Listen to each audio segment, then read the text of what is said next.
électorale, vous me témoignez de ce soutien. Vous l'avez fait une fois de plus, de manière claire et incontestable, lors du scrutin du 12 octobre dernier.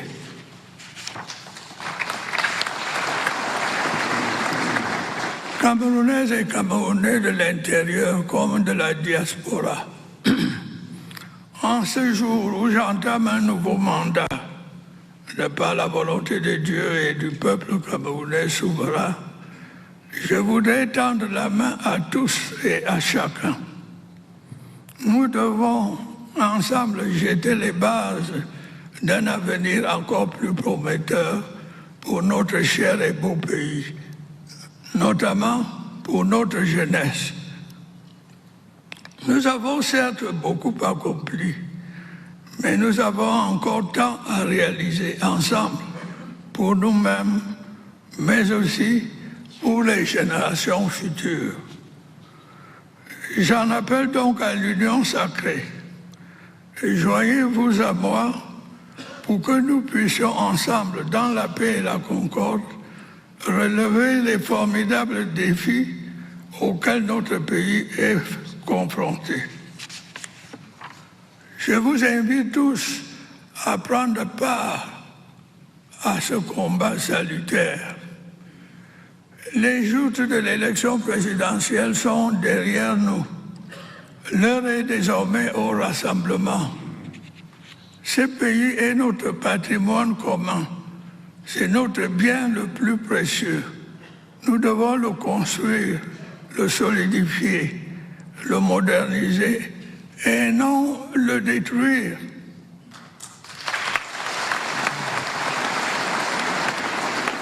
Assez de ces discours de haine qui inondent l'espace public et tout particulièrement les réseaux sociaux.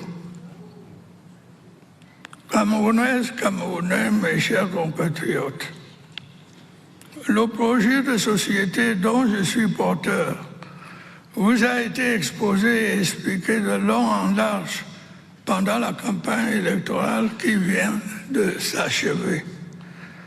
À cette occasion, comme lors des consultations stratégiques qui se sont déroulées au palais de Yaoundé, mes équipes et moi-même avons également veillé à écouter les doléances des Camerounais vivant à l'intérieur du pays comme ceux vivant à l'extérieur.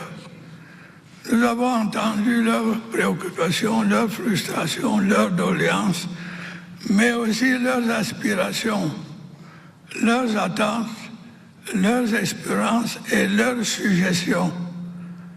Ces échanges féconds nous serviront assurément de boussole pour guider notre action présente et future.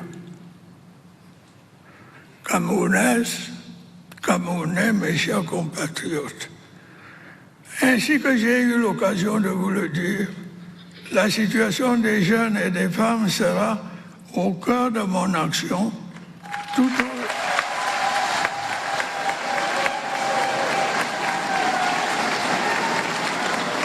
au long de ce septennat. L'un des principaux objectifs que je me suis fixé à cet égard est de promouvoir une meilleure responsabilisation et une meilleure protection des jeunes et des femmes.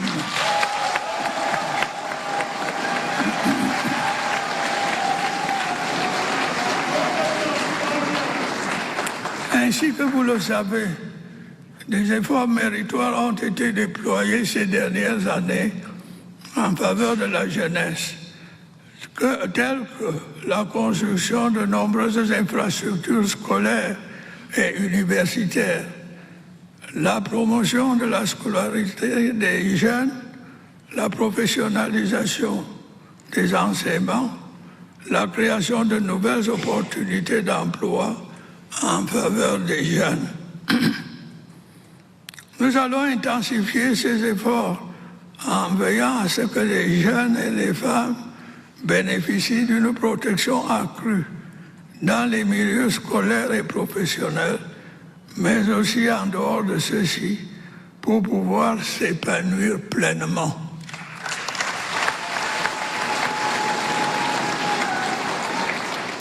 Les métiers et autres activités attirant tout particulièrement les jeunes filles et les femmes bénéficieront d'un plus grand soutien de l'État, notamment au plan financier. Sur un autre plan, ayant été saisi à cet égard par les jeunes qui en étaient fort préoccupés, je viens d'ordonner la reprise des études doctorales dans les universités. Au cours de cette année académique, j'ai également décidé de la relance des concours d'entrée dans les écoles normales supérieures.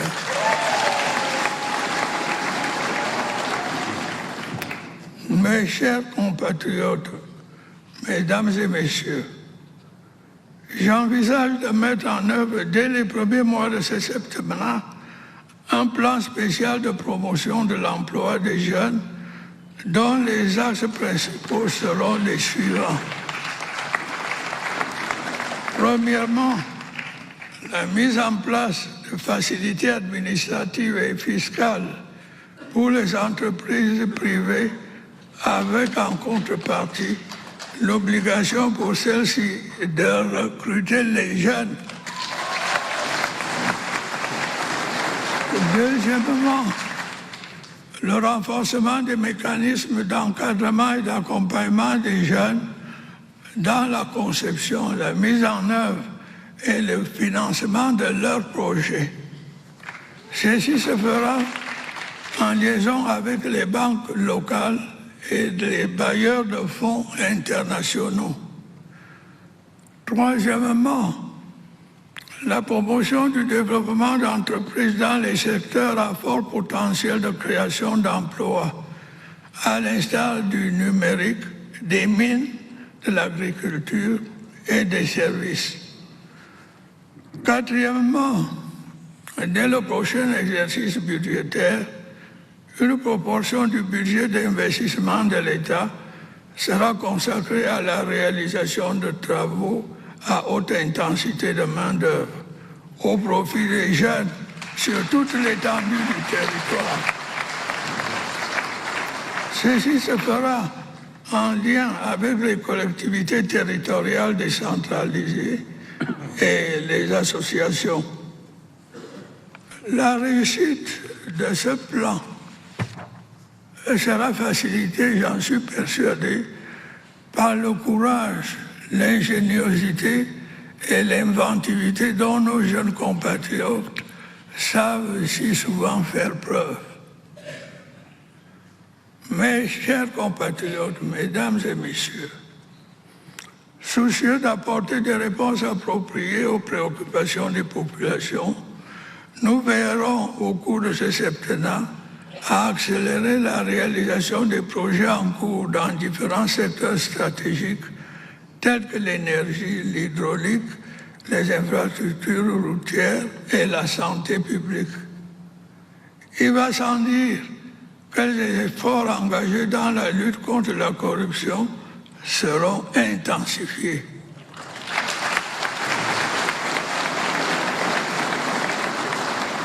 Nous devrons également soumettre au Parlement certaines réformes permettant un fonctionnement plus efficient de l'État.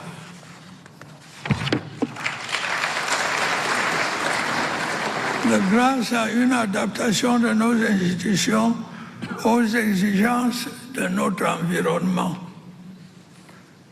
Camerounaises, Camerounais, mes chers compatriotes, ainsi que vous le savez, notre pays est confronté depuis des années à un certain nombre de défis sécuritaires. Dans les régions du nord-ouest et du sud-ouest, mais aussi de l'extrême nord, des groupes terroristes, dont certains viennent de pays voisins, ont longtemps semé la mort et la destruction. Grâce à l'action efficace de nos forces de défense et de sécurité, dont je voudrais une fois de plus saluer le professionnalisme, de même qu'à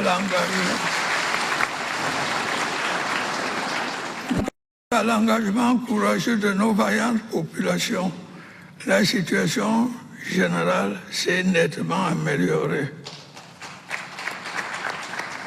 Les efforts de reconstruction menés par le gouvernement avec le soutien de nos partenaires internationaux consolident peu à peu un retour progressif à la normale. Ces efforts vont se poursuivre inlassablement. J'invite à cet égard les chefs traditionnels, les élites et les forces vives des régions affectées à s'engager plus avant dans la sensibilisation des membres des groupes armés afin qu'ils saisissent la main tendue du gouvernement et déposent les armes. Ce dialogue communautaire pourrait être mené en collaboration avec les autorités administratives et favoriser le retour de ces jeunes en déshérence vers leurs communautés respectives après leur nécessaire passage au sein du programme DDR. Je voudrais une fois de plus mettre en garde ceux des membres de ces groupes armés qui persisteront à poursuivre leurs activités criminelles contre les conséquences dramatiques de leur obstination. Je remercie les pays amis qui ont commencé à traquer et à traduire en justice les commanditaires de ces actes criminels qui se terrent sur leur territoire. J'encourage ceux de nos partenaires qui ne l'ont pas encore fait à leur emboîter le pas et agir contre ces terroristes. Ces terroristes qui incitent impunément à la violence contre nos innocentes populations à partir de leur pays. Le terrorisme est un fléau international qui doit être combattu vigoureusement partout où il montre son visage hideux. Camerounais, mes chers compatriotes, l'élection présidentielle qui vient de s'achever porte témoignage de la grande maturité du peuple camerounais et de son attachement viscéral à la démocratie. Pendant le temps de la campagne électorale, voire avant l'ouverture de celle-ci, les Camerounaises et les Camerounais ont librement débattu. Ils ont souvent avec passion, mais toujours de manière pacifique et responsable, confronté leurs idées, leurs programmes et leurs ambitions. Le scrutin lui-même, entièrement financé par le budget de l'État, a été organisé et s'est déroulé de manière satisfaisante de l'avis même des observateurs internationaux. Je voudrais à cet égard féliciter chaleureusement l'organe en charge des élections.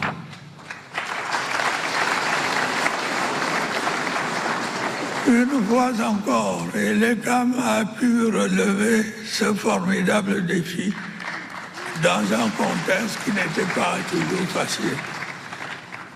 Je voudrais également saluer l'attachement de l'imajorité du peuple camerounais à la paix et au vivre ensemble. Cette paix a malheureusement été perturbée par des troubles survenus après le scrutin en raison de l'attitude de certains politiciens irresponsables.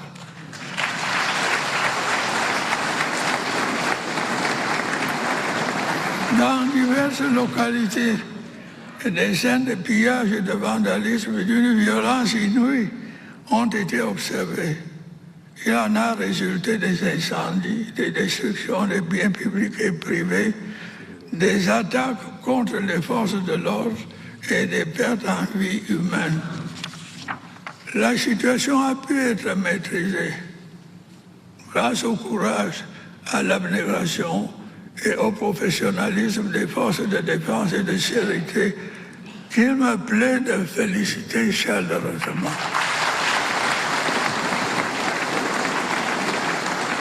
J'adresse mes sincères condoléances aux familles des victimes et mes souhaits de prompt rétablissement aux blessés. J'en appelle au sens des responsabilités des uns et des autres. Je m'adresse à tous ceux qui s'emploient à attiser la haine et la violence dans notre pays, notamment à certains de nos compatriotes de la diaspora. Le Cameroun n'a pas besoin d'une crise post-électorale dont les conséquences pourraient être dramatiques, comme cela s'est vu sous d'autres cieux.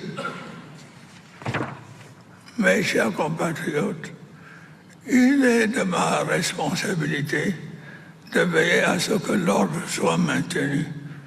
Je puis vous l'assurer, l'ordre régnera.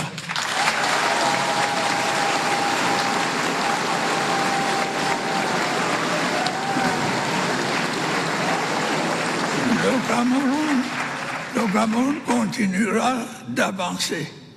Vive la République, vive le Cameroun.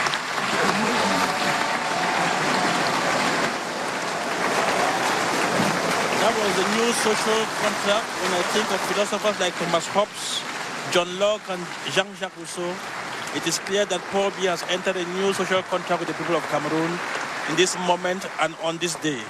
The terms of this contract must be respected. But this social contract is